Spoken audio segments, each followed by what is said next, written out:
अज्ञानतिमिरान्धस्य ज्ञानाञ्जनशलाकया चक्षुरुन्मीलितं येन तस्मै श्रीगुरवे नमः। श्रीचैतन्यमनोभीष्टं स्थापितं येन भूतले स्वयं रूपः कदा मह्यं ददाति स्वपदान्तिकम्।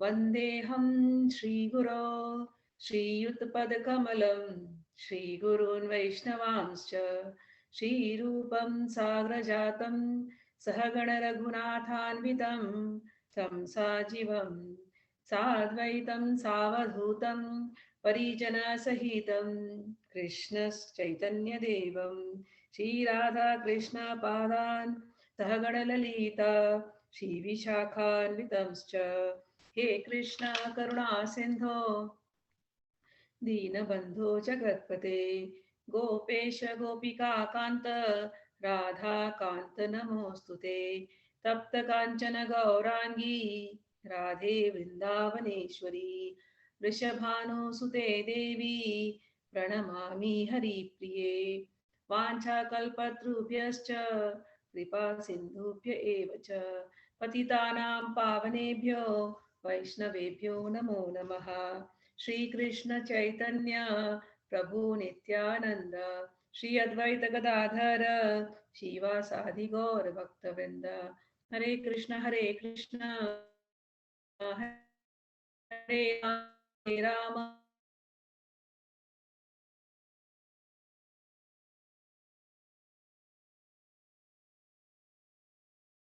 ईशु जी ने भेजे हैं। तो अभी मैं उससे शुरू करती हूँ जो क्वेश्चंस आए थे। आप लोग को भी जो क्वेश्चंस हो लिख देना अभी, या आप मुझसे पूछ भी सकते हैं। Let me begin with the questions जो नीता जी ने पूछा पहले। सो उन्होंने पूछा था, मुझे अंतःकरण चतुष्टय समझा सकते हैं क्या? मन बुद्धि अहंकार चित्त, इनका भेद नहीं समझ आता। अपने आप को इस शरीर से अलग आत्मबोध में लाने के लिए कौन जागृत करता है? कैसे इस भाव को बढ़ाया जाए? ये जो प्रश्न आपने किया, इसका उत्तर चैप्टर 8 में बहुत डिटेल में आएगा, और चैप्टर 13, ठीक है। तो आपने पहले पूछ लिया, लेकिन पिछली बार भी आपने क्षेत्रज्ञ पूछा था पिछले सेशन में जब आपने किया, और मैंने आपको कहा था मैं चैप्टर 8 आएगा तब आपको जवाब दूंगी, चैप्टर 13 आएगा तब आपको जवाब दूंगी। लेकिन उस समय पर भगवान की इच्छा नहीं थी, शायद आपको मुंबई जाना पड़ा कोविड के समय पर। तो जब वो चैप्टर हुए थे तो मुझे बड़ी याद आई आपकी, अरे ये चैप्टर, ये प्रश्न पूछा था नीता जी ने और ये चैप्टर आया है, मैंने बोला था लेकिन मैं जवाब नहीं दे पाई। तो अभी कल फिर आपने फिर से पूछा, मैंने कहा अभी चैप्टर 8 के लिए वेट नहीं करूंगी, मैं जवाब दे देती हूँ। तो चित्त, अहंकार, मन और बुद्धि, ये क्वेश्चन, ये इसको समझना है। तो ये आत्मबोध, और एक वर्ड आपने क्या कहा, आत्मबोध है, ये समझना है हमको। आत्मबोध शब्द को अपनी भाषा में समझते हैं। आत्म यानी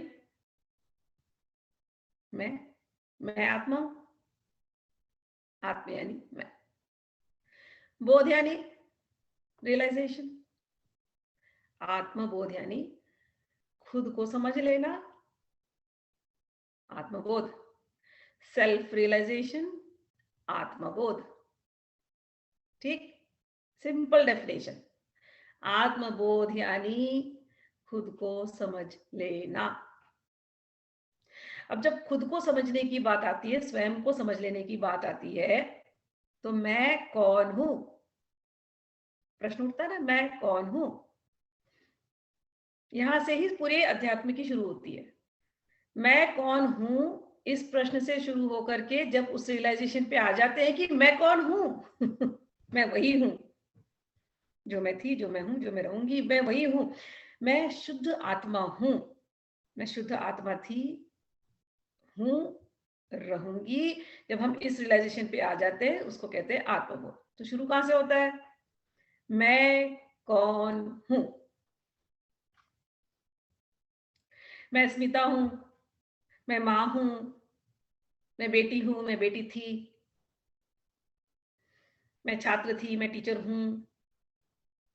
ये सब अलग अलग बातों से हम अपने आप को जोड़ते हैं, मैं ये हूं, मैं वो हूं। संसार में किसी से बोले कि आप क्या हो, तो पहले वो शुरू कर देंगे, मैं फला फला हूं, मैं फला फला कंपनी में काम करता हूं, मैं फला फला डेजिग्नेशन में हूं, मैं वाइस प्रेसिडेंट हूं, मैं सीईओ हूं, मैं मैनेजर हूं, मैं प्रोजेक्ट मैनेजर हूं।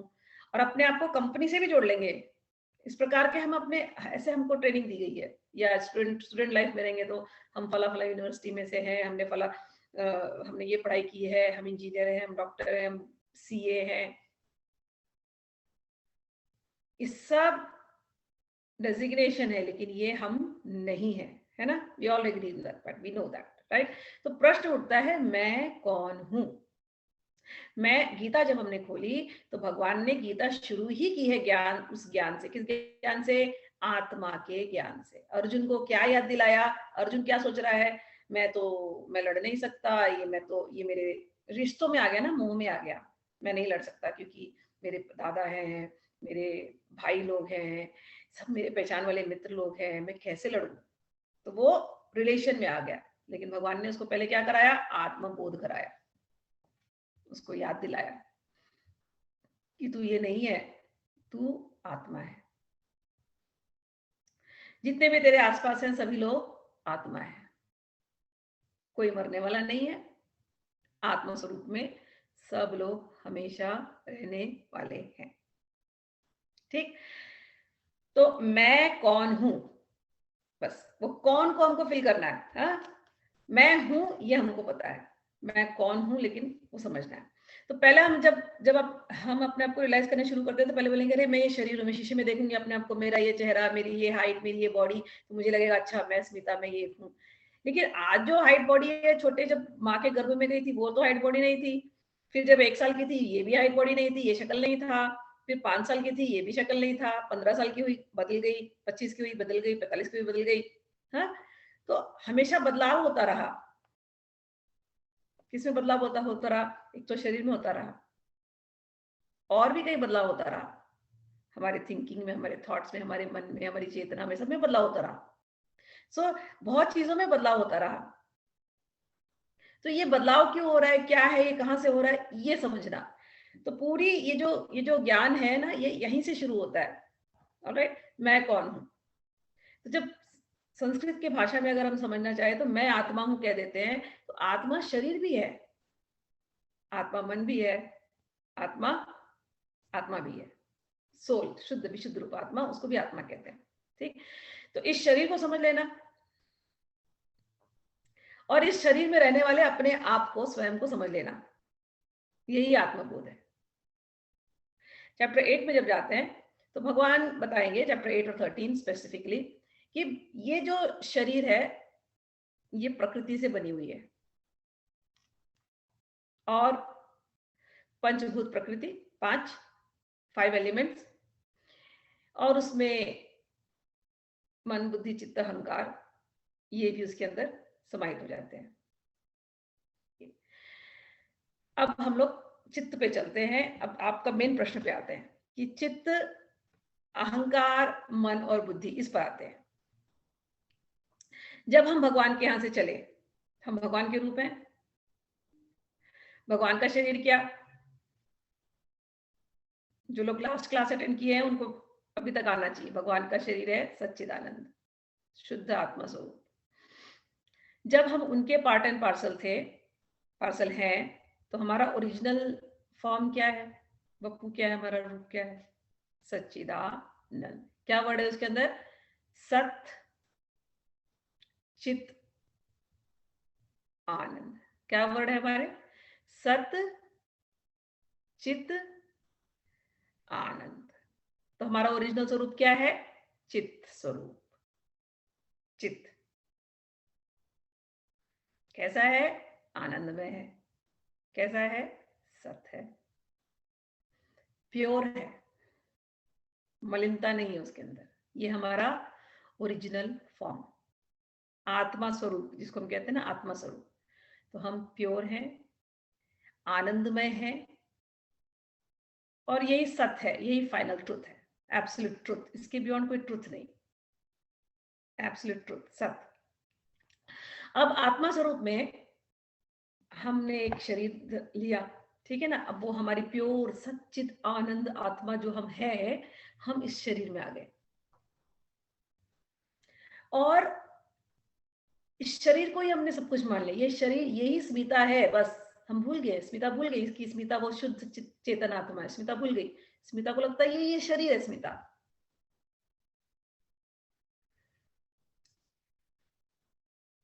तो लेकिन शरीर स्मिता नहीं है ना, लेकिन वो भूल गई है। वो जो चित्त थी ना, वो जो चेतना जो शरीर में आई और इस शरीर में कैद हो गई, ये शरीर किससे बनी? ये भगवान ने बोला ये प्रकृति से बनी है, प्रकृति से बनी। तो हम शुद्ध चेतन आत्मा, हम इस शरीर के अंदर आए, हम प्रकृति में बंध गए। प्रकृति के 3 गुण होते हैं, ये सब चैप्टर 8 और 13 के। ओके, तो जो लोग नए हैं, जो लोग ने गीता भले पढ़ी है लेकिन इस प्रकार से समझा नहीं, तो थोड़ा उनको कंफ्यूज हो सकता है, बट डोंट वरी, ये मैं वापस आएगा जब तो उसमें और डिटेल में हम समझेंगे। बट अभी just for the sake of understanding मैं अज्यूम करती हूँ कि क्योंकि प्रश्न आया तो मैं अज्यूम करती हूँ कि आप लोगों ने ये सब कुछ कहीं ना कहीं पढ़ी है, तो इसलिए प्रश्न आ रहे हैं। और तो इसलिए मैं ले रही हूँ इसको। समझ गए आप? शुद्ध चेतन, आप अंदर गए चित्त स्वरूप में, अब ये शरीर में आके कैद हो गए, शरीर बना है प्रकृति से।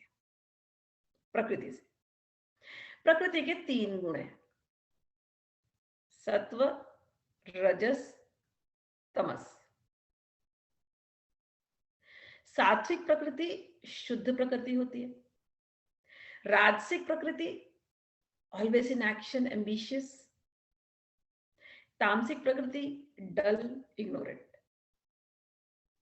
अब हम शुद्ध चेतन आत्मा, कॉन्शियसनेस, प्योर कॉन्शियसनेस, हम इसके अंदर आ गए और हमने अपने आप को इस बॉडी से अटैच कर लिया। जो हमने अपने आप को इस बॉडी से अटैच कर लिया, तो ये अटैचमेंट जो है ना, ये हमारा ही अपना मिरर इमेज है, हमारा ही अपना रिफ्लेक्शन है, और ये हमारा हो गया ईगो, अहंकार। तो शुद्ध चेतन आत्मा, जब बॉडी से अटैचमेंट नहीं है तो शुद्ध चेतन आत्मा, बॉडी से अटैचमेंट हो गया तो अहंकार। ठीक, अंदर गए थे शुद्ध चेतन आत्मा, no attachment with the body, शुद्ध चेतन आत्मा, अटैचमेंट विद द बॉडी, अहंकार। ओके, हूं मैं ही, वही मैं, उसका रिफ्लेक्शन, चित्त का रिफ्लेक्शन। अब ये अहंकार, अब मैंने अपने आप को मैं समझने लगी, मैं हूं मैं हूं मैं हूं, मैं कुछ हूं। अब ये अहंकार जो है वो कैसे कैसे कैसे हमारे अंदर चलता है, how does it reflect in our body, ये हम कैसे बताते हैं अहंकार को? तो ऐसे होता है कि अब मैं चित्त थी, मैं सुंदर अच्छी चेतन आत्मा, हमेशा आनंद में रहने वाली, बहुत ही सुंदर, बहुत ही निर्मल, बहुत ही शुद्ध। अब मैं शरीर के अंदर आ गई, अब मैंने अपने आप को शरीर से अटैच कर लिया। और इसके ना और 2 पार्ट होते हैं, मन और बुद्धि। ये अहंकार को कुछ ना कुछ फीडिंग देना पड़ता है, जैसे शरीर को कुछ फीडिंग देते हैं, ऐसे ही इस अहंकार को भी फीडिंग देना पड़ता है, खिलाना पड़ता है, अहंकार को पोषण करना पड़ता है। तो वो पोषण होती है सात्विक राजसिक तामसिक गुणों से। प्रकृति, ये बॉडी उस अहंकार को भी फीड करती है। अब देखो, अब कैसे फीड करती है? आप है, आपको आके किसी ने बोला आप बहुत सुंदर हैं, आ हा हा, आपको बड़ा अच्छा लगा, बचपन से छोटे से आपको बोल रहे हैं आप बहुत सुंदर है, आप बहुत सुंदर है। आपको तो आपके मन में क्या बैठ जाएगा? आपके अंदर एक मन बोल के फैकल्टी दिया भगवान ने, ये अहंकार का ही रूप है। अहंकार को सपोर्ट करने के लिए मन, इस सब कॉन्शियसनेस के अलग अलग लेवल्स है। ओके, ये main consciousness gets divided into 4 parts. तो शुद्ध कॉन्शियसनेस हुआ, शुद्ध कॉन्शियसनेस ने जब अपने बॉडी से अटैच किया, अहंकार बन गया, और वही अहंकार को चलाने के लिए एक और 2 फैकल्टी दी, वो हो गया है मन और बुद्धि, ये अहंकार को चलाने के लिए। तो समझ लीजिएगा, शुद्ध चेतना के बीच में अहंकार रूपी एक रिफ्लेक्शन है, और उस रिफ्लेक्शन को चला रहे हैं 2 लोग, आपकी मन और आपकी बुद्धि।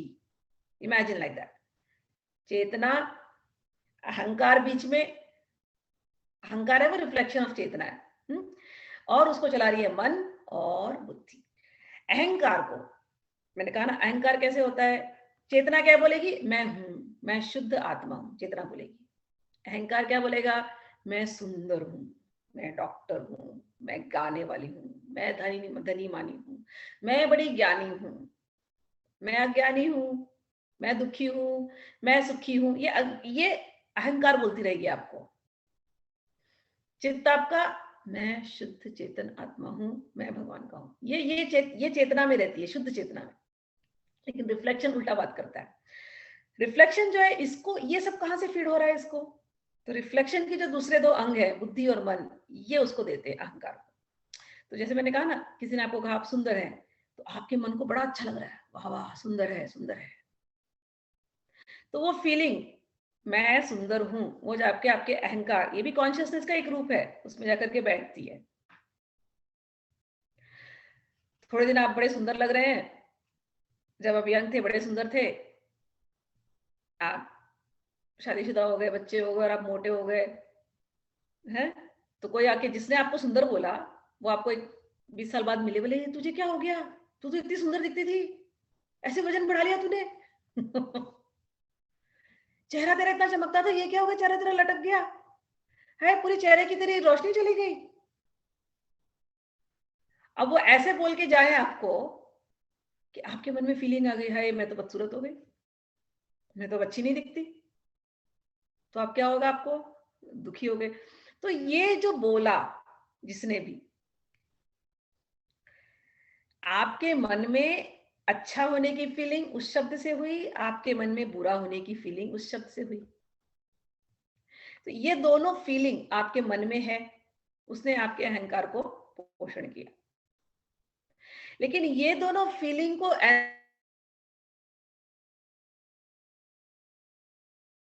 आपकी बुद्धि ने, तो मन और बुद्धि ये दोनों काम करते हैं। तो हमारे अंदर ये चार चीज ही हैं। जब जब उस कॉन्शियसनेस को आप एनालाइज करते हैं कि मैं कौन हूं और मैं शुद्ध चेतना रूपी हूं, तो मैं दुखी क्यों हूं या मैं सुखी क्यों हूं?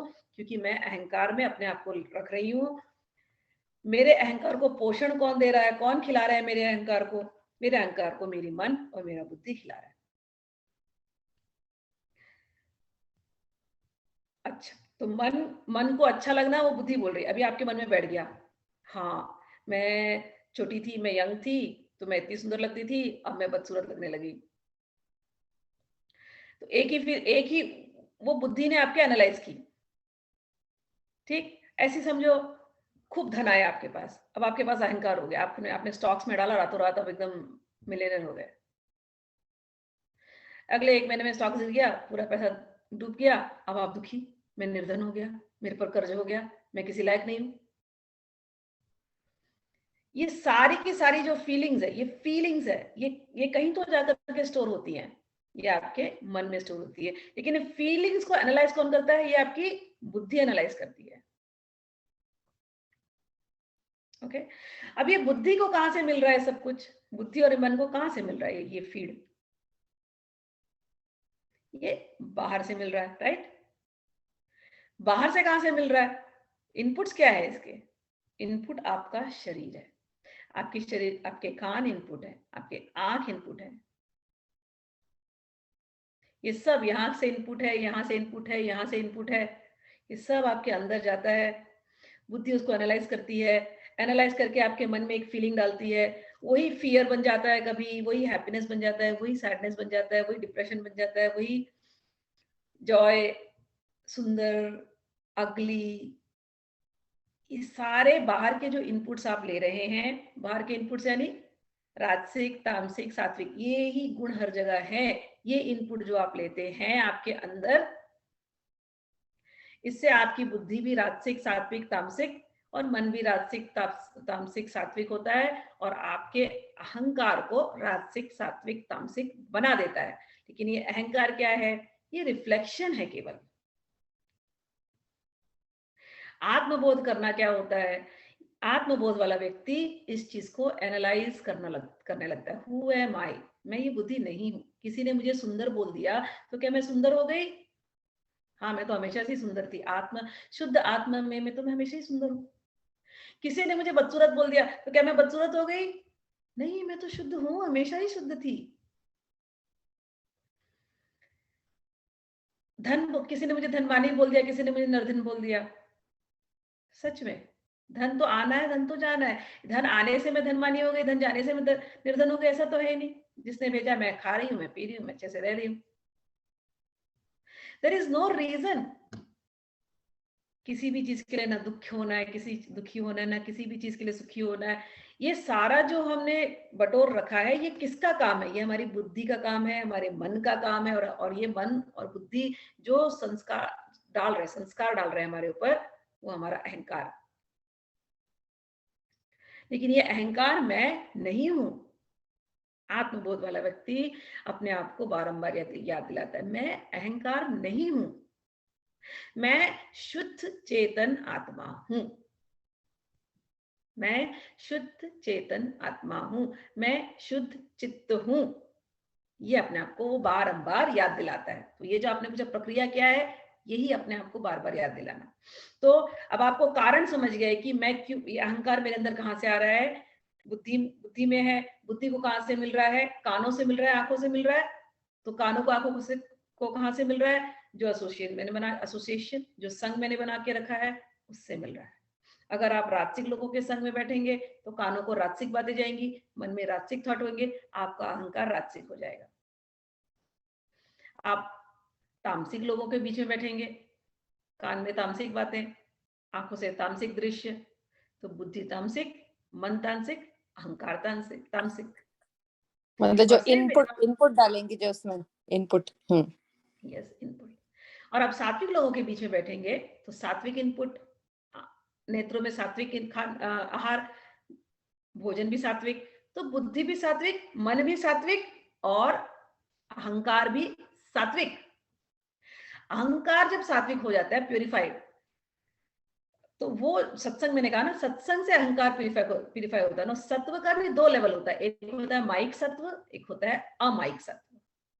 तो आदमी को मेहनत, आत्मबोध करने के लिए मेहनत ये करना होता है, अपने एसोसिएशन को चेंज करना पड़ता है, अपने हर इंद्रिय से जो आहार है उसको प्योर करना पड़ता है। पहले तो आपको माइक सत्व पे जाना पड़ेगा कि आपका अहंकार सात्विक हो जाए। सात्विक अहंकार किसको बोलते हैं? सात्विक अहंकार यही है, मैं हूं, मैं भगवान का दास हूं। भगवान, अभी मैं आ गया ना, मैं मेरापन आ रहा है इसमें भी। मैं हूं, मैं भगवान का दास हूं, भगवान मेरे हैं, ये मेरा परिवार भगवान का परिवार है, ये मेरे मित्र भगवान के मित्र हैं। तो मैं मेरा आ गया। लेकिन ये सारा अहंकार इस समय पर सात्विक अहंकार है। धीरे धीरे धीरे धीरे इसी भाव में जब हम स्थित रहते हैं और हर एक इनपुट हमारा सात्विक हो जाए, हर एक इनपुट, तो आप अपने शुद्ध चेतन आत्मा पे आप पहुंच ही जाएंगे। वो फाइनल जो दृष्टि है, आत्मवत् सर्वभूतेषु, या निज प्रभु में सब जग जाना। तो मैंने पिछली बार आप लोगों को आत्मशतकम बताया। तो अगर आप में से पूछेंगे, टेक्निक पूछना चाहते हैं, तो इजिएस्ट टेक्निक शंकराचार्य की जो निर्वाण शतकम, हमने उस पर चर्चा की थी, या आत्मशतकम जिसको बोलते हैं, उस पर हमने चर्चा की थी, है ना। तो वो वाले को आप, अगर आपको ज्ञान मार्ग के थ्रू जाना है कि आपको निराकार के मार्ग, आपको वो फॉर्म अच्छा लगता है, तो वैसा कर सकते हैं। नहीं तो दूसरा एक तरीका है, वही शंकराचार्य जिन्होंने निराकार की बात करी है, उन्होंने भज गोविंदम कहकर के एक भजन लिखा है। आप लोगों को आता होगा भज गोविंदम, बहुत लोगों को। Let me just take the lyrics then. तो भज गोविंदम में भी भगवान उनके, अभी ये कहानी मैं आपको सुनाती हूँ भज गोविंदम का, कि इतना सब अद्वैत की बात की, सब कुछ किया उन्होंने, समझाया चित्त नहीं हूं, अहंकार नहीं हूं, सॉरी, मैं तो शुद्ध चित्त हूं, चिदानंद रूपम शिवोहम शिवोहम, मैं ये शरीर नहीं, मैं पाप नहीं, मैं पुण्य नहीं, मैं माता नहीं, मैं पिता नहीं, मैं सब कुछ बोलने के बाद इतना अच्छा लिखा, और पूरे अद्वैत पे उन्होंने अच्छी सी भाष्य दी है शंकराचार्य ने। उन्हीं शंकराचार्य ने, जिस अद्वैत को लोग पढ़ करके गोल गोल घुमाते हैं, शब्दों को समझा भी नहीं पाते हैं, उन्हीं शंकराचार्य ने, जब मैंने अपने गुरु के मुख से सुना कि वो अपने माता जी के पास गए, और माता उनकी जो थी सीधी सादी थी, हमारी जैसी घरेलू, और माता की मृत्यु का समय था, तो माता ने बोला, शंकरा तू आ गया मुझे देखने, मुझे बता दे मैं क्या करूं, मृत्यु तो आ गई है, मैंने तो तेरे ऐसा कुछ किया नहीं, लेकिन तूने इतने लोगों को मुक्त किया है, तो मुझे बता दे। तो बोले बताने लगे अद्वैत की बात। तो माता ने बोला मेरे समझ में कुछ नहीं आता, मैंने जीवन पर्यंत ये सब कुछ किया नहीं, और अब तू बोल रहा है मुझे तो समझ ही नहीं आता तेरी बात। जिनको समझता हो उनको समझा, मुझे तो तू कोई सरल मार्ग बता जिससे कि मेरी तुरंत मुक्ति हो जाए। और उस समय पर उन्होंने जाकर के भज गोविंदम ये वाली प्रेयर लिखी थी। तो उस भज गोविंदम का कुछ मैं लिरिक्स ले लेती हूँ। ये मैं आज, क्योंकि मैंने आत्मशतकम पहले ही बोल दिया था आप लोगों को, वो बिल्कुल अद्वैत फिलॉसफी है। ये जो है ये द्वैत फिलॉसफी है, ये दोनों ही शंकराचार्य की लिखी हुई है, इसलिए मैं बोल रही हूँ। ठीक, तो आपको आत्मबोध करना है, तो आत्मबोध हमारी दृष्टि में क्या है? मैं हूं, मैं भगवान का दास हूं, भगवान मेरे हैं, यही है।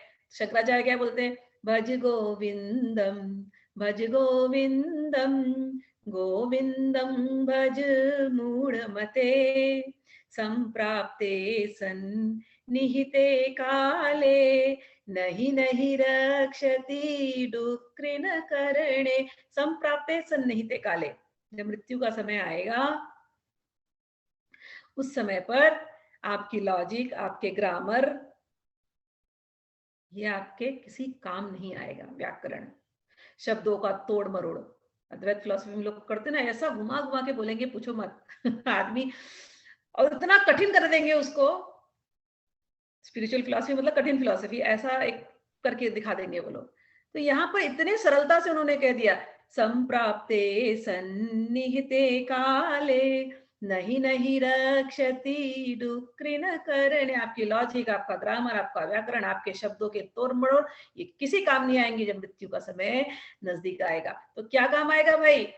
भज गोविंदम, भज गोविंदम। कौन है गोविंद? निराकार रूप है कोई नहीं, साक्षात साकार रूप, जिन्होंने, जो गो को आनंद देते हैं, गौ को आनंद देते हैं, जो इस धरती को आनंद देते हैं, जो इस मन को आनंद देते हैं। गो के कितने नाम हैं, कितने कितने अर्थ हैं, है ना? जो इस धरती को आनंद देने वाले, जो इस शरीर को आनंद देने वाले, जो इस मन को आनंद देने वाले। हम भक्त जो गाय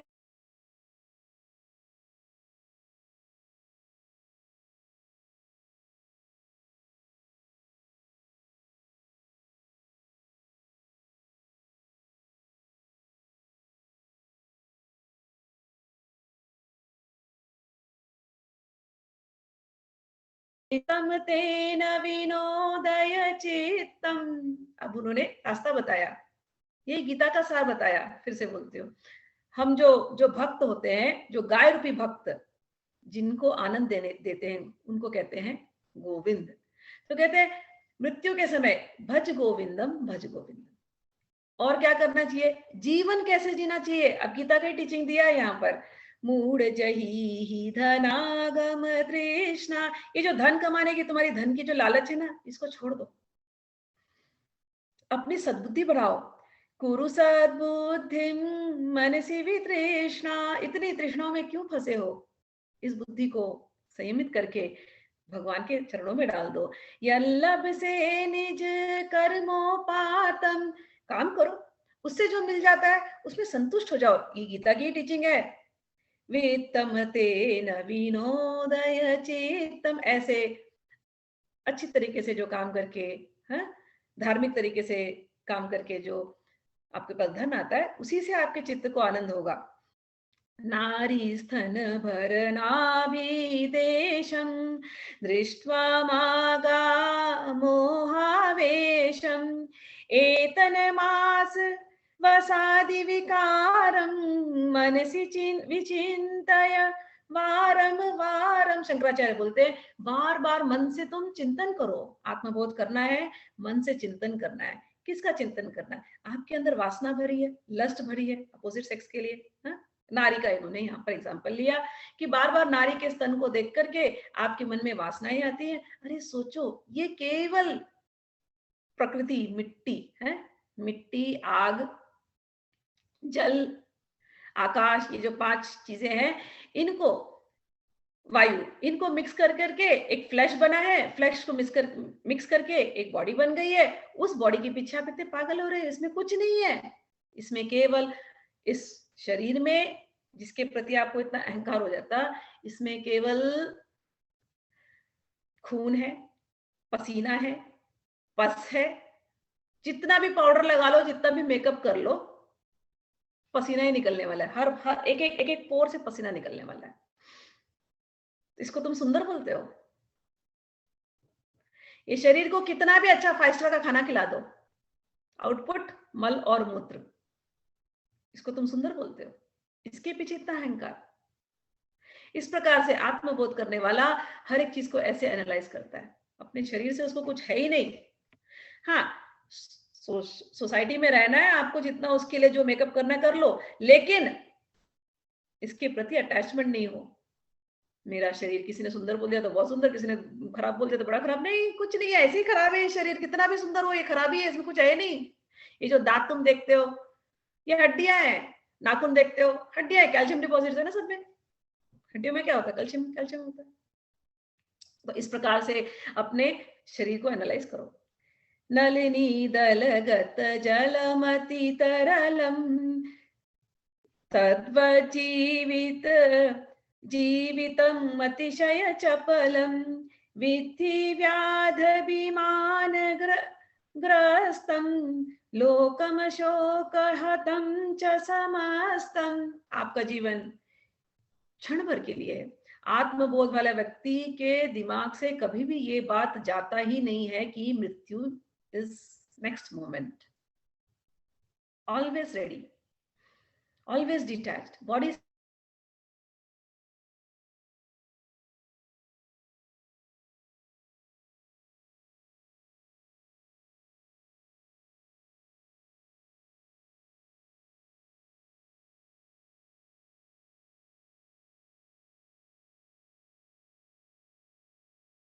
कैसे फिसल जाएगा?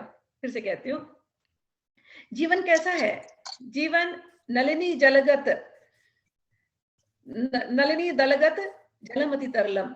कमल के पत्ते के ऊपर पानी डालो तो पानी कैसे फिसल जाता है। कमल का जड़ पानी के अंदर, लेकिन उसके ऊपर पानी रहता नहीं, निकल जाता है। तो जीवन भी तुम्हारा ऐसे ही है, जड़ें तुम्हारी भले संसार में, लेकिन वो ऐसे निकलेंगी ना, फिसल के आपको पता ही नहीं चलेगा। तो क्यों फिसलने दे रहे हो जीवन को? फिसलने मत दो।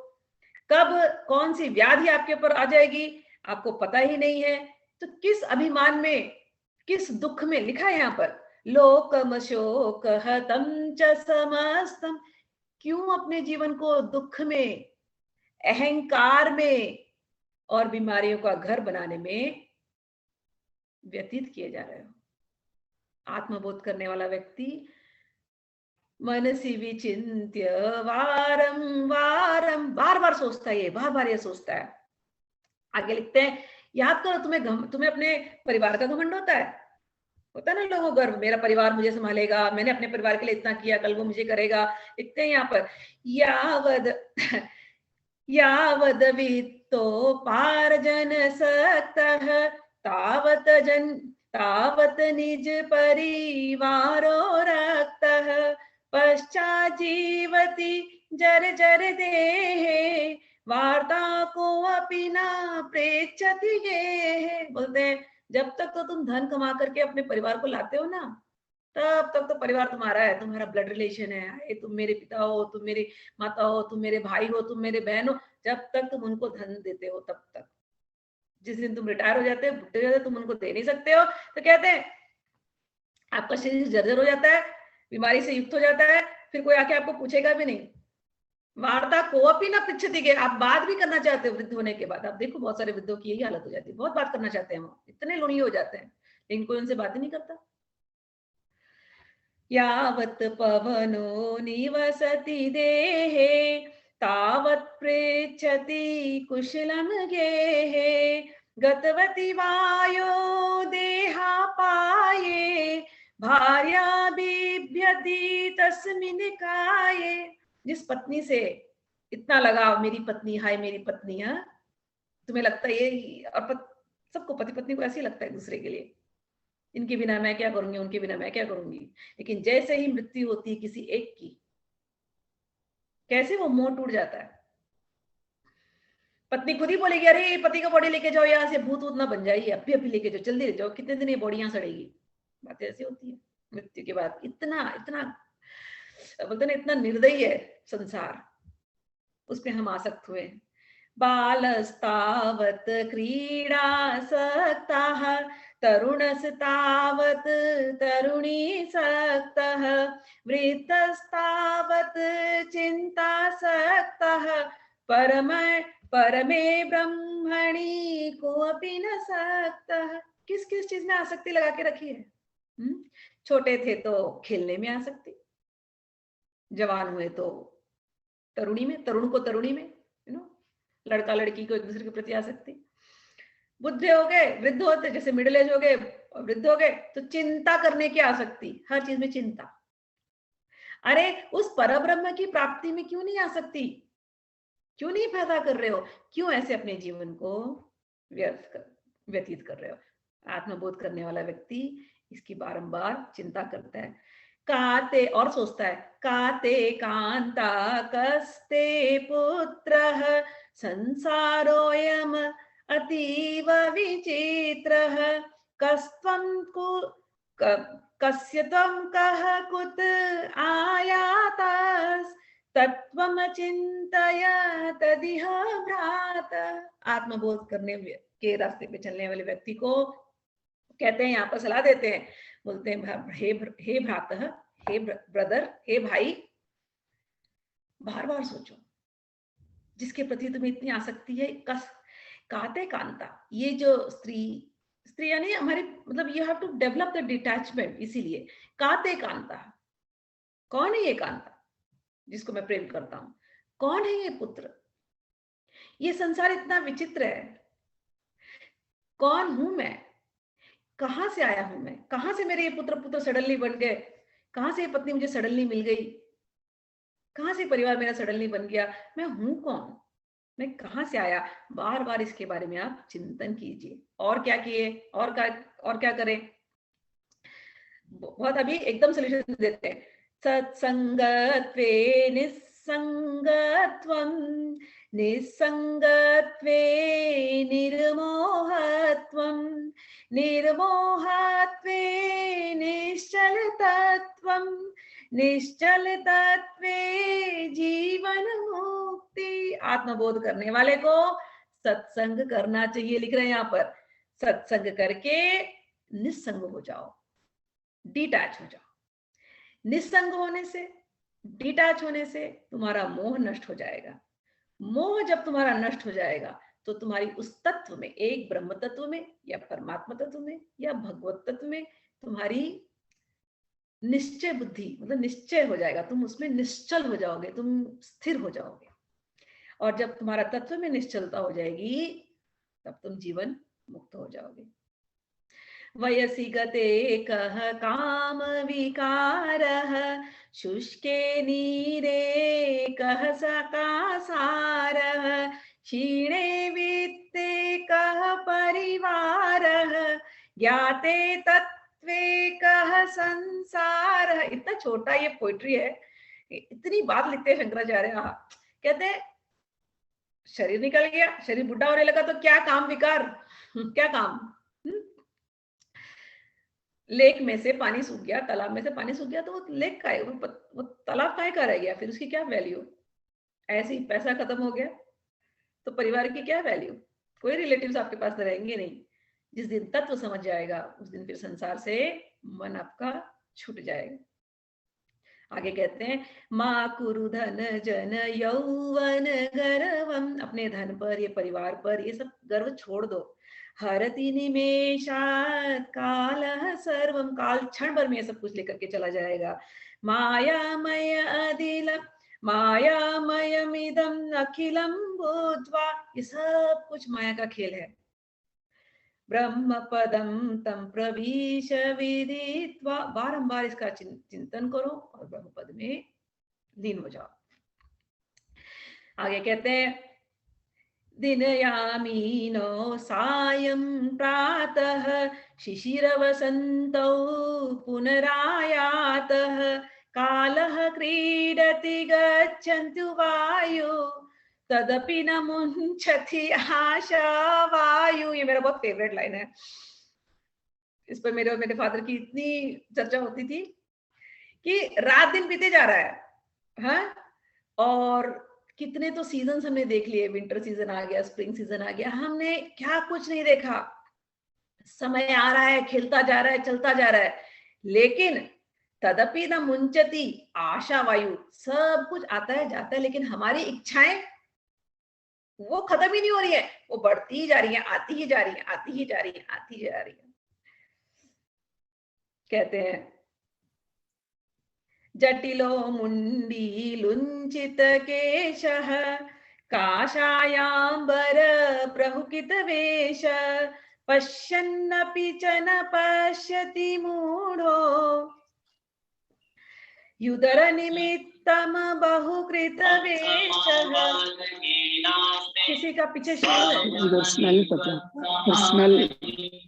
किसी का पीछे शुरू है। Hello, can you please mute your mic? Thank you. अंगम गलितं पलितं मुंडं दशन विहीनं जातं तुंडं विद्धो याति गृहीत्वा दंडं तदपि न मुंचति आशा पिंडम। ये हालत है सबकी।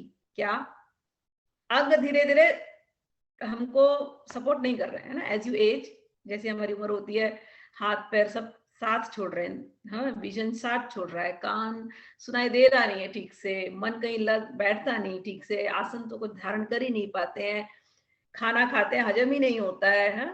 सारी बीमारियां हो रही, एक एक अंग धीरे धीरे हमारा साथ छोड़ता जा रहा है। लिख रहे अंगम गलितम पलितम मुंडम। जब हम यंग थे तो यही बालों का ऐसे केशों को संवारते थे, यही तो सुंदरता थी ना। अब धीरे धीरे बाल भी झड़ते जा रहे हैं, मुंडन मतलब टकले होते जा रहे हैं।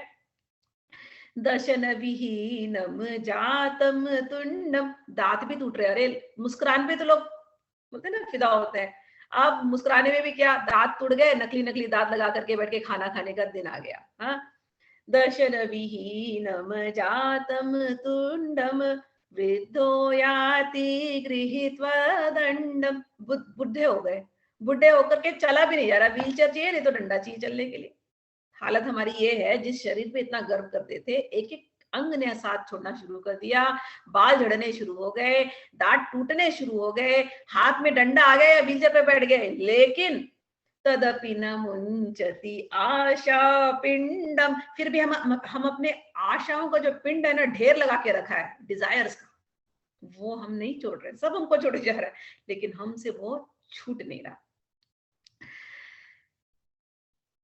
ऐसे ऐसे करके हम अपना जो जीवन है वो व्यतीत किए जा रहे हैं। बहुत कुछ उसमें लिखते हैं आगे चल के, लेकिन मैं एक दो श्लोक बोल करके एंड करूंगी इसको। भगवत गीता, ये सोल्यूशन दे रहे हैं। आपने पूछा ना आत्मबोध कैसे करें, भगवद गीता किंचिदधीता, थोड़ा सा भगवद गीता पढ़ लीजिए। गंगा जल लव कणिका पीता, गंगा जल पीजिए।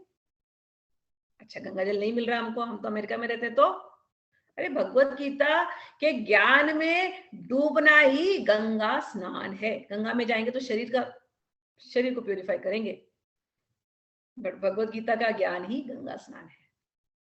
सकृद अपियेन मुरारिमुच अर्चा, कहते हैं कि कभी कभी गंगा जल लो और उससे एक काम करो, एक सकृत करो, क्या, मुरारी की अर्चना करो। मुरारी कौन है? भगवान श्री कृष्ण। ये सोल्यूशन दिया, यही शंकराचार्य जो निर्वाण शतकम लिखे थे उसमें ये सब बात नहीं की। यहाँ भजगोविंद में क्या बोलते हैं, भगवत गीता पढ़ो, किंचन धीता, और मुरारी की अर्चना करो, उस विष्णु की अर्चना करो। क्रियते तस्य यमेन न चर्चा, जो यदि ऐसा करता है, जो रोज भगवत गीता पढ़ता है, जो कृष्ण की अर्चना पूजा करता है, यमराज की हिम्मत नहीं उसको हाथ लगा सके।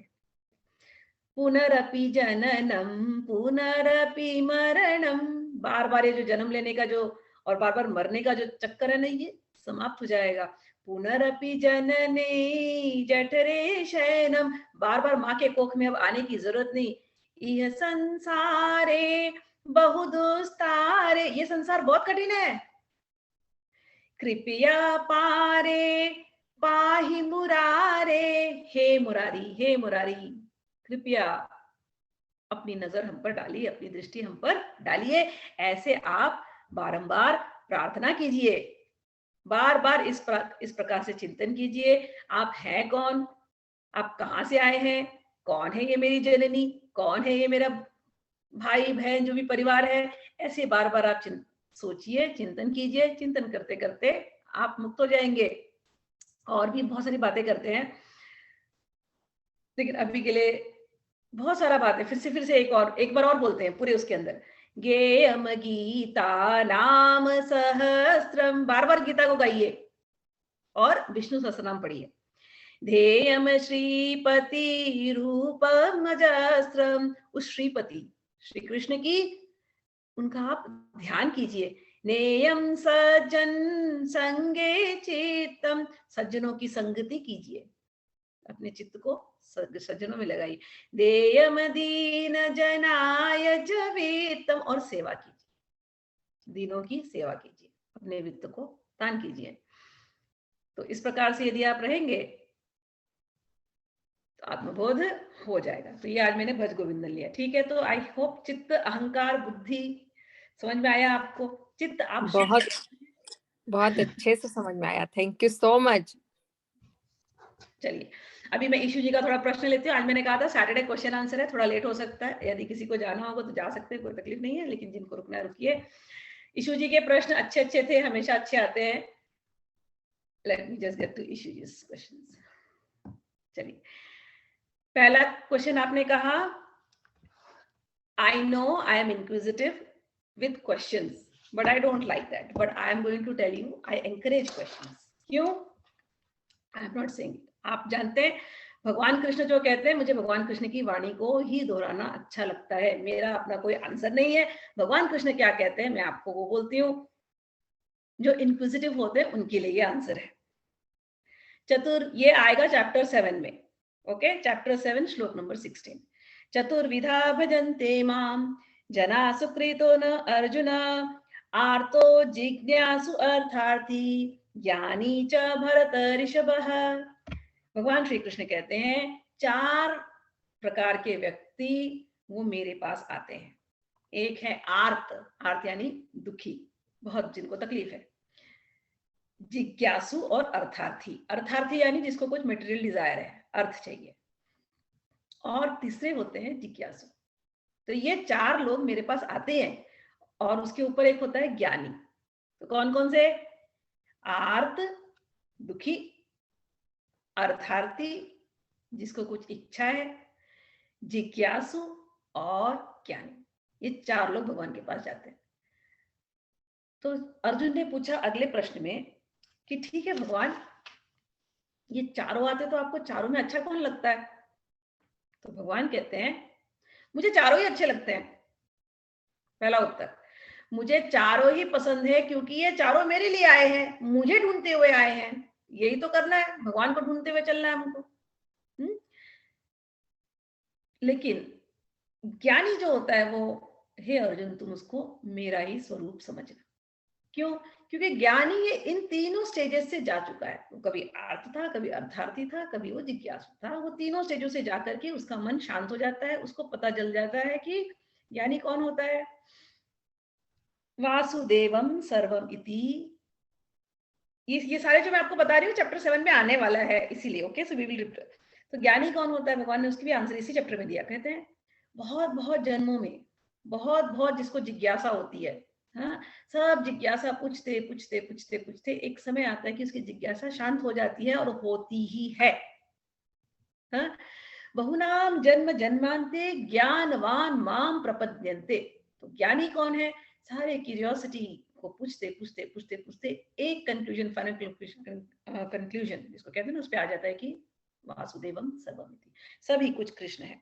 नेक्स्ट लाइन में लिखा है वासुदेवम सर्वमिति, स महात्मा सुदुर्लभ, ऐसा महात्मा दुर्लभ है। आपके अंदर क्वेश्चंस है, it's a very very good sign. आप इस समय 3rd लेवल पे हैं।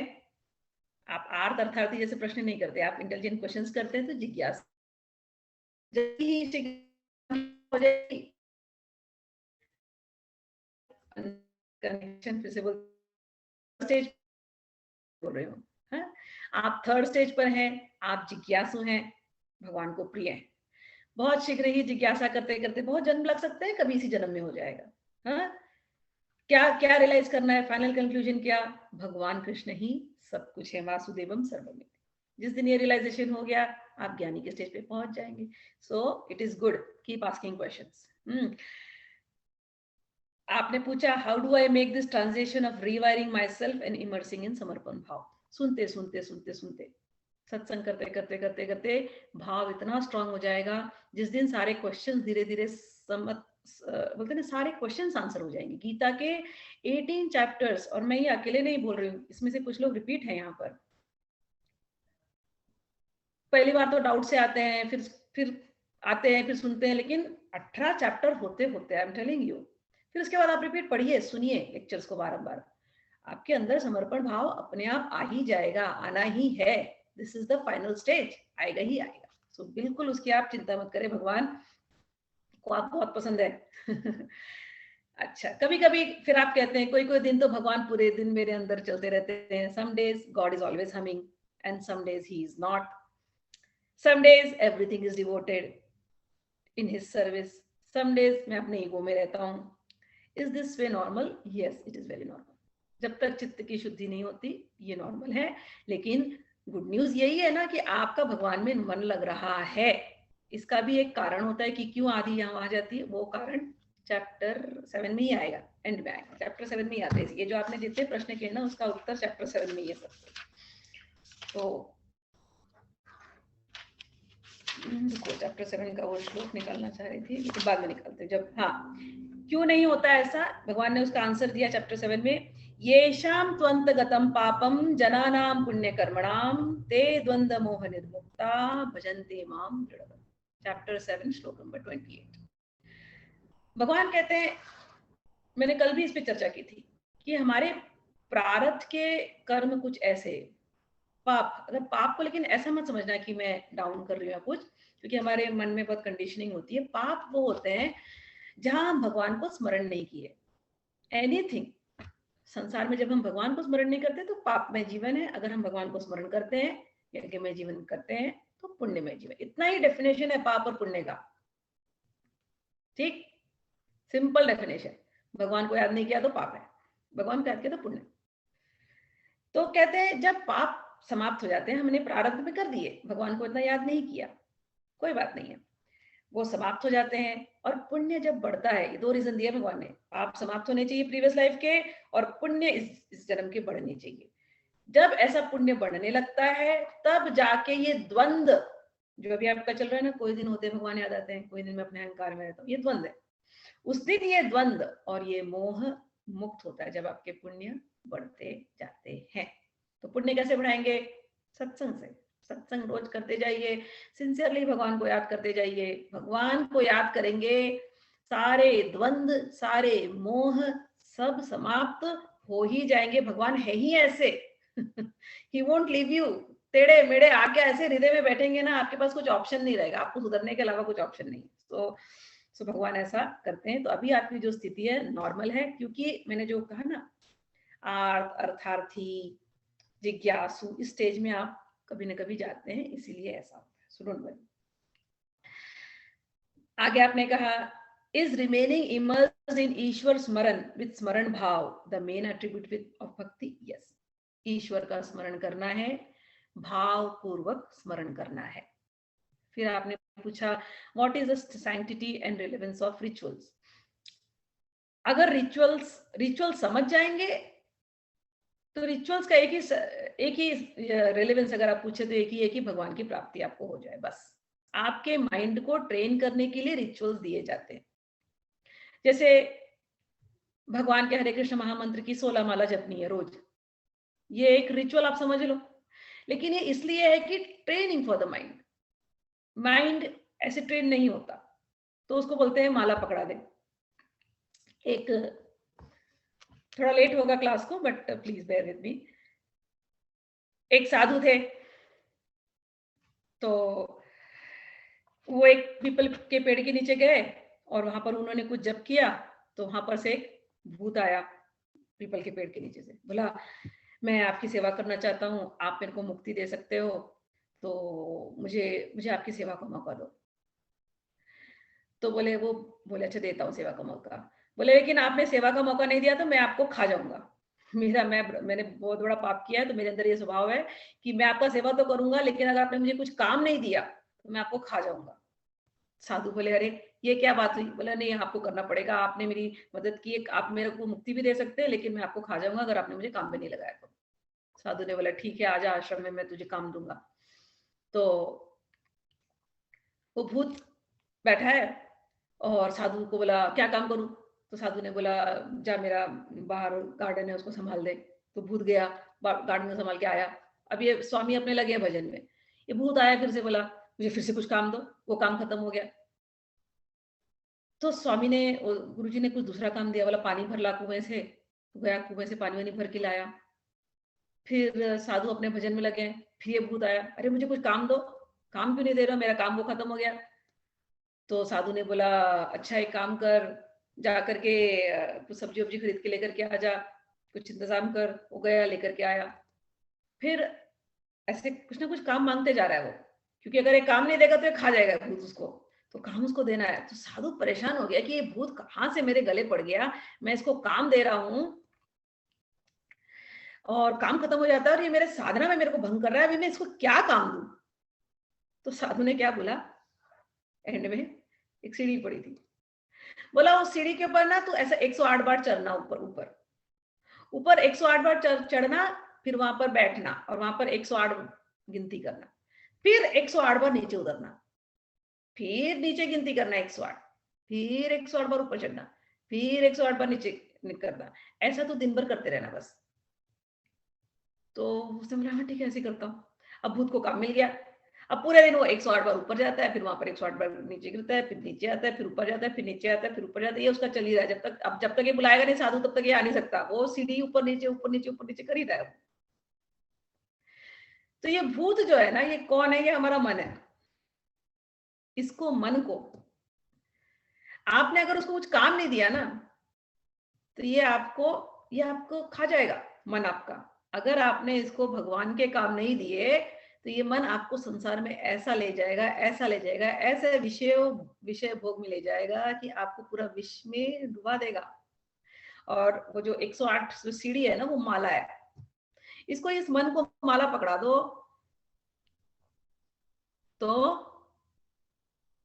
चलता रहेगा, सुमेरु तक जाएगा, फिर उल्टा नीचे आएगा, फिर ऊपर जाएगा, फिर नीचे आएगा। तो ये मन रूपी माला, समझ में आया? तो हमारे यहाँ जो माला पकड़ाने का जो एक टेक्निक है कि अरे माला दे दो इनको, जपे, वो इसीलिए देते हैं कि मन यहाँ वहां भागे ना, भगवान में इसको डाल दो, इसको ट्रेन करो। तो रिचुअल यदि आप पूछते हैं तो रिचुअल एक ही है भैया, अगर करनी है तो माला ले लो और 108 बार, और इसको आप जपना शुरू करो। 16 माला अगर हरे कृष्ण महामंत्र का कोई जपता है तो 1.5 घंटे निकल जाते हैं, 1.5 घंटे, लेकिन उसका जो असर रहता है वो पूरे दिन रहता है। तो ये एक रिचुअल है। ओके, बाकी मैंने आप लोगों से बहुत, जैसे फूल चढ़ाना रिचुअल होता है हमारे यहाँ। रिचुअल में होता क्या है, फूल चढ़ाते हैं भगवान को। मैंने आपसे बार बार कहा है, फूल अगर आप रिचुअलिस्टिक चढ़ा रहे हैं तो चढ़ाइए, लेकिन फूल का अर्थ होता है सुमन, है ना, आपका सुंदर मन, ये आप भगवान को चढ़ा रहे। अगर रोज भगवान के सामने बैठिए और भगवान के सामने अपना सुंदर मन चढ़ा दीजिए, तो ये आपका एक रिचुअल हो गया। लैंप जलाना, दिया जलाना, ये एक रिचुअल होता है।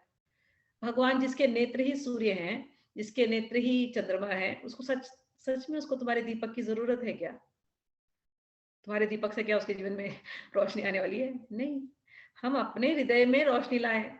दीपक जलाने से हमें अच्छा लगता है, जैसे हमारे घर में अंधेरा रहेगा तो लाइट जला दो तो अच्छा लगता है ना, ऐसे भगवान के सामने दीपक ऑफर करने से हमको अच्छा लगता है। तो वो रिचुअल जब हम डालते हैं तो विथ मीनिंग यदि हम डालेंगे और भाव के साथ डालते हैं तो रिचुअल हमको बहुत हेल्प करते हैं। लेकिन सब में मेन बात होती है भाव। ठीक है, तो दीपक जलाना यानी मन का दीपक जलाओ, रोज बैठो भगवान के सामने। एक आदत डाल डाल देंगे ना, आधा घंटा रोज बैठना, 1 घंटा बैठना भगवान के सामने, वो मन पे बहुत असर करता है।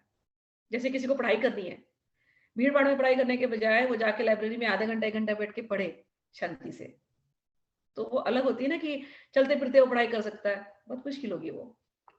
तो इसीलिए रिचुअल्स हमारे यहाँ दिए गए हैं, लेकिन मेन चीज उसमें भी यही है, भाव। किसी भी प्रकार से आप अपने मन को जोड़ लें। इसीलिए हमारे जो वैष्णव संत हैं, उन्होंने बहुत अच्छा तरीका बताया। उन्होंने बोला कि एक ही माला जपते जपते यदि बोरियत होती है बहुत लोगों को, नहीं कंटाल आता, उसमें मन नहीं लगता, तो भगवान की कितनी सारी बातें हैं, उनको आप स्मरण कीजिए। भगवान का रूप देखना, बार बार देख लेना, जाके दर्शन कराना, वो भी अच्छी बात है। भगवान के लीला का स्मरण करना, भगवान ने एक एक लीलाएं की है, उनको स्मरण करना, भगवान ने गीता में जो बोला है उसके ऊपर चिंतन करना, ये सब भी आपके भजन में ही आता है। इसको आप रिचुअल बना लीजिए कि मैं रोज गीता को खोलूंगा, गीता के कुछ श्लोकों को पढ़ूंगा और उसको अपने जीवन में उतारूंगा, उस पर दिन भर उसी पे चिंतन करूंगा। कुछ लोगों को गीता याद करने के लिए, मेरी फ्रेंड थी, उसको गीता के श्लोक याद करने होते थे, तो वो क्या करती थी, एक श्लोक निकालती थी, माला लेती थी और उसी श्लोक को पूरे दिन 108 बार रटती थी। उसका रिचुअल वही था। उसने गीता पूरी कंठस्थ कर लिया, ऐसे ही रोज 108 बार श्लोक पढ़ पढ़ के, तो उसने वो रिचुअल बना लिया। तो आप अपने हिसाब से रिचुअल बनाइए, कुछ ऐसा नहीं है। मेन चीज है, गोल क्या है, भगवान को भूलना नहीं है। हमारे एक संत है, वैष्णव संत, वो यही करते थे। वो बोलते थे, मन है ना बहू की जैसे है, नई नवेली बहू आती है घर में, तो सास कैसे सोच लेती है इसको कैसे ट्रेन करना है, बराबर मेरे से चलनी चाहिए। तो सास आते ही बड़े प्यार से, झगड़े के, जो समझदार सास होगी ना, झगड़ा वगैरह नहीं करेगी, बड़े प्यार से, अरे बहुरिया सुबह हो गई, चल काम पे लगते हैं, जा जरा बाहर जाके रंगोली निकाल दे। अब बहुरिया गई, बहू जाके रंगोली निकल के आई। अब वहां से खाली हुई तो बहुरिया को बैठने नहीं देगी सास, प्यार से, अरे बहुरिया आज आप नाश्ता बनाना है, चल आज क्या बनाना है, पराठे बनाने, जरा आलू आलू ले, जरा आलू उबाल दे, जरा छील दे, मैं आटा सान देती हूँ, फिर तो रोटी बना देना, फिर पराठे बना देना, चाय जरा रख दे। अब बहुरी बेचारी काम कर रही है। फिर जैसे चाय वाय हो गया, नाश्ता वास्ता वगैरह, बहुरिया तू ये साफ कर दे, मैं नीचे साफ कर देती हूँ। अच्छा ठीक है, काम खत्म हुआ। अरे बहुरिया चल अब मंदिर में चलते हैं, घर की मंदिर की भी सफाई कर देते हैं, भगवान ठाकुर जी को सफाई कर देते हैं। हाँ करते हैं। अब दोनों सास बहू बैठ गई हैं, भजन करते करते करते ठाकुर जी का ख्याल रख रही हैं। फिर वो पूजा पाठ हो गया, जो जिसको करना करके, अरे बहुरिया चल अब खाना बना लेते हैं। अब गए किचन में, लंच बना रहे हैं। उस समय पर भी जो बातें करनी कर रहे हैं बहुरिया और सास। फिर शाम को थोड़ी देर लेटना होगा, अरे बहुरिया थोड़ी देर आराम कर ले, लेकिन अब उठ जाना, उठने के बाद ये काम है तेरे को। अब बहुरिया बेचारी लेटी भी है, लेकिन उसको पता है मेरे को उठ करके ये काम है, वो शांति से सो ही नहीं सकती, उठ ही जाएगी वो। फिर 4 बजे 5 बजे जो भी काम है, तो पूरे दिन उस बहुरिया को काम में लगाए रखना है। तो हमारे संत लोग क्या बोलते थे, ये मन रूपी जो बहुरिया है ना, मन रूपी जो बहू, इसको भी तुम ऐसे ही भगवान के भजन में लगा के रखो। सुबह उठते ही उसको बोलो, चल रे बहुरिया उठ, अब ठाकुर जी को बैठे बैठे याद कर ले बिस्तर पर। अब बैठे बैठे बिस्तर पे याद कर ले, चल रे बहुरिया जल्दी जल्दी काम खत्म कर, नाश्ता बना ले, अब चल ठाकुर जी की सेवा करनी है। अपने घर के ठाकुर जी को नाश्ता देना है, अपने घर के ठाकुर जी को दूध पिलाना है, जैसे हमको दूध पिलाना दे उसको। ये रिचुअल है, ये सारे रिचुअल सिखा रही हूँ आपको, लेकिन भावना के साथ कि ठाकुर जी को, अरे ठाकुर जी को सुबह सुबह नाश्ता देना है, तो उनको बाल भोग जिसको हम कहते हैं, सुबह का नाश्ता, छोटा सा नाश्ता हल्का, उनको दूध देना है, उनको नट्स देना है, उनको फ्रूट्स देना है। हो गया ठाकुर जी का नाश्ता, चल रहे बहुरिया, मन को बोल रहे अब परिवार की सेवा कर, ठाकुर जी के परिवार की सेवा कर, ये तेरे पति, ये तेरे बच्चे, सब ठाकुर जी के दिए हुए, इनकी सेवा कर। चल रहे बहुरिया, क्लास लेने का टाइम हो गया, ठाकुर जी के ही जन आए हैं, भक्त जन आए हैं, चर्चा करने का समय हो गया ठाकुर जी के साथ, चलिए सेवा करते हैं।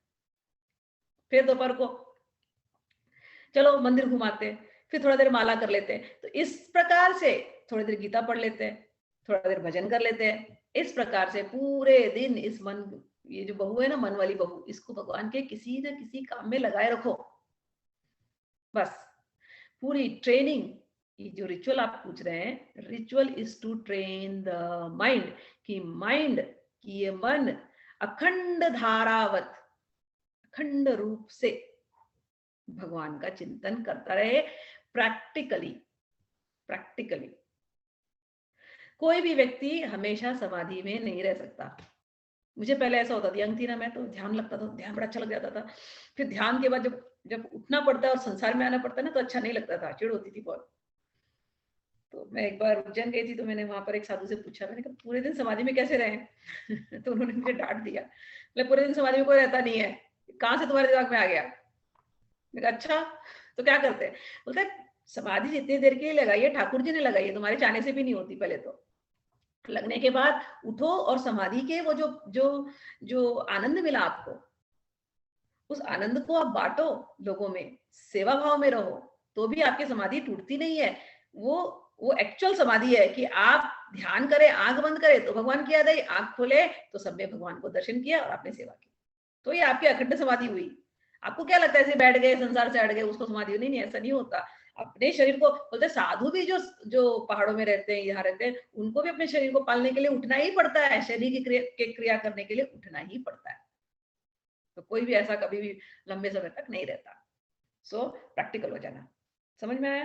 तो रिचुअल जिसको हम कहते हैं, भाव, अपनी भावनाओं को डेवलप करने के लिए रिचुअल कहा जाता है। अच्छा, एक प्रश्न, अच्छा प्रश्न आपने किया, ये आखिरी प्रश्न है आज का।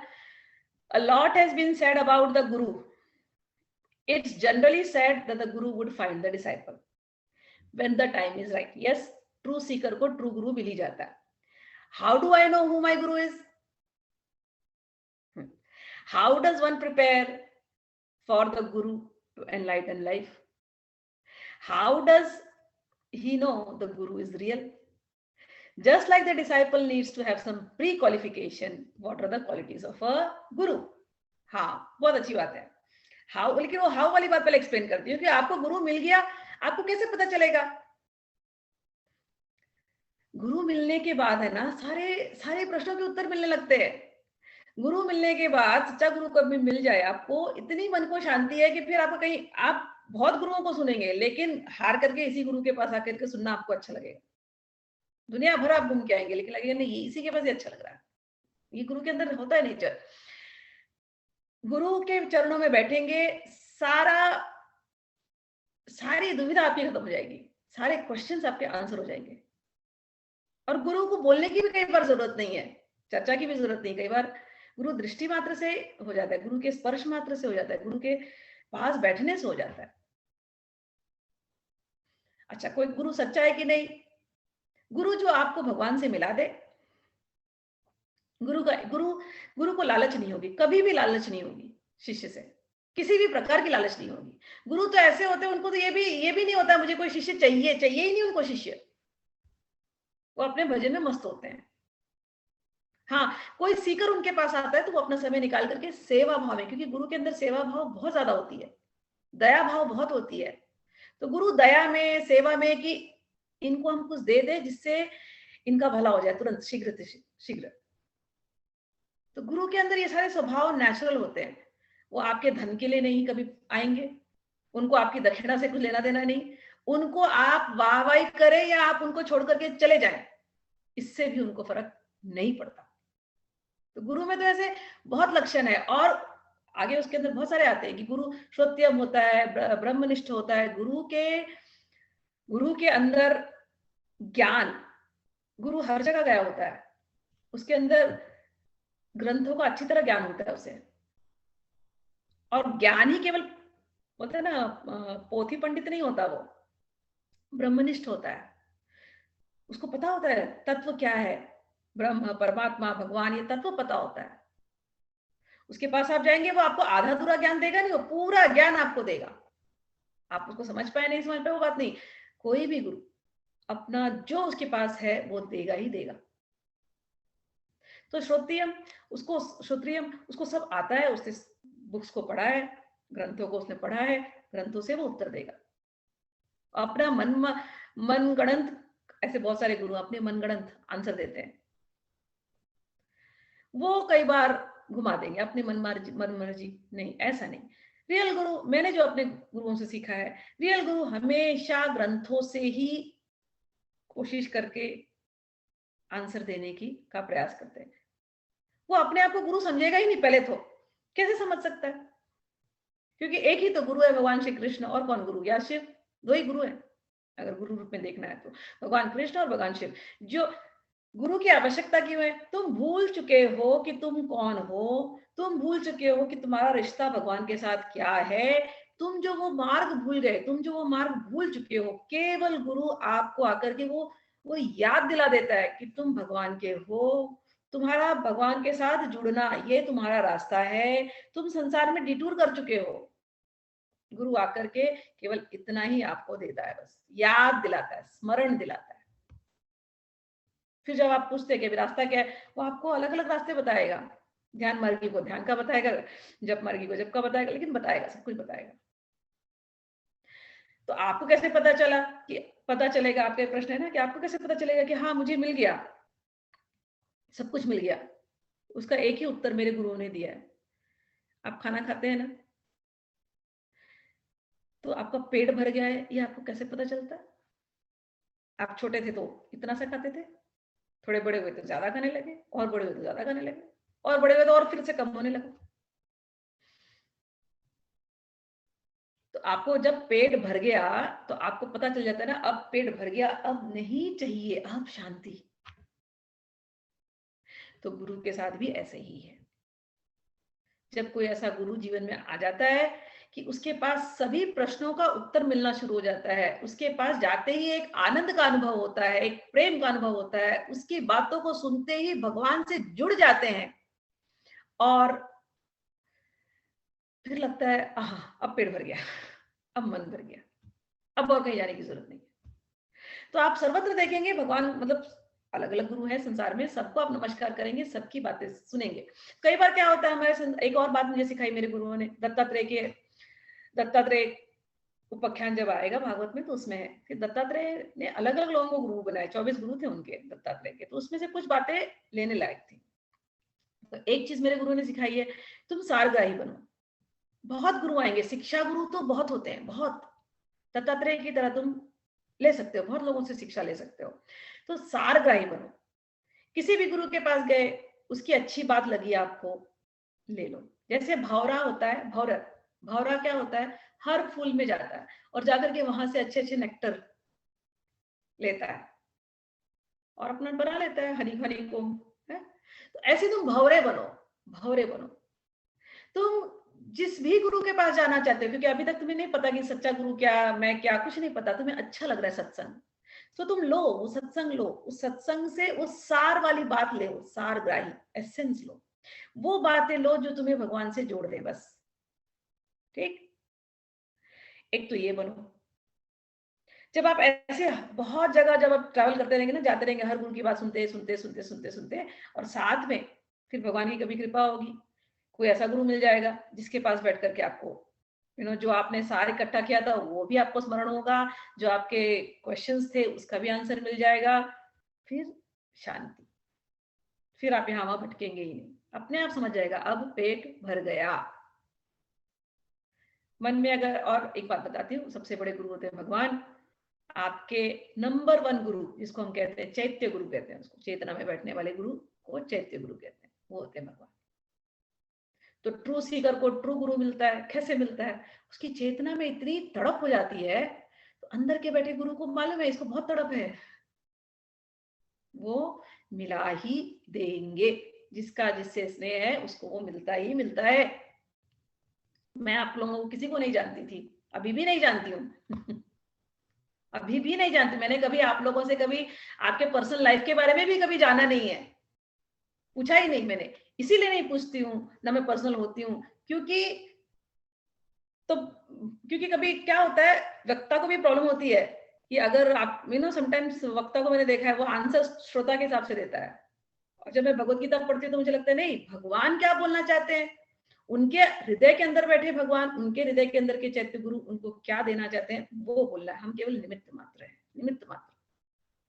तो अभी भगवान ने मुझे आचार्य के जगह पे भगवान ने बैठाया, मैं किसी को नहीं जानती, आप तो ये किसने कराया, जैसे मैं आपको मिल गई प्रश्नोत्तर के लिए, गीता के लिए, कौन कराया, आपका ढूंढते हुए आए थे, नहीं आए थे आप ढूंढते हुए, न मैं आपको ढूंढते हुए गई थी, मेरे अंदर के चैत्य गुरु, आपके अंदर के चैत्य गुरु, कृष्णम वंदे जगत गुरु, वो सबको मिलाते हैं और वही सब प्रश्नों का उत्तर भगवत गीता के माध्यम से देते हैं। ठीक, I hope that makes it clear. किसी को कुछ ऐड करना तो कर सकते हैं इसमें।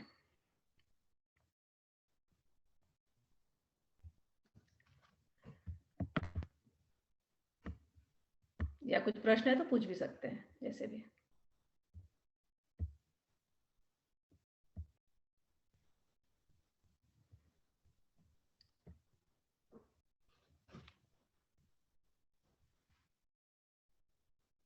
ओके, आई थिंक अभी किसी को कुछ ऐड नहीं करना है, तो we will end the class here और next week we will meet.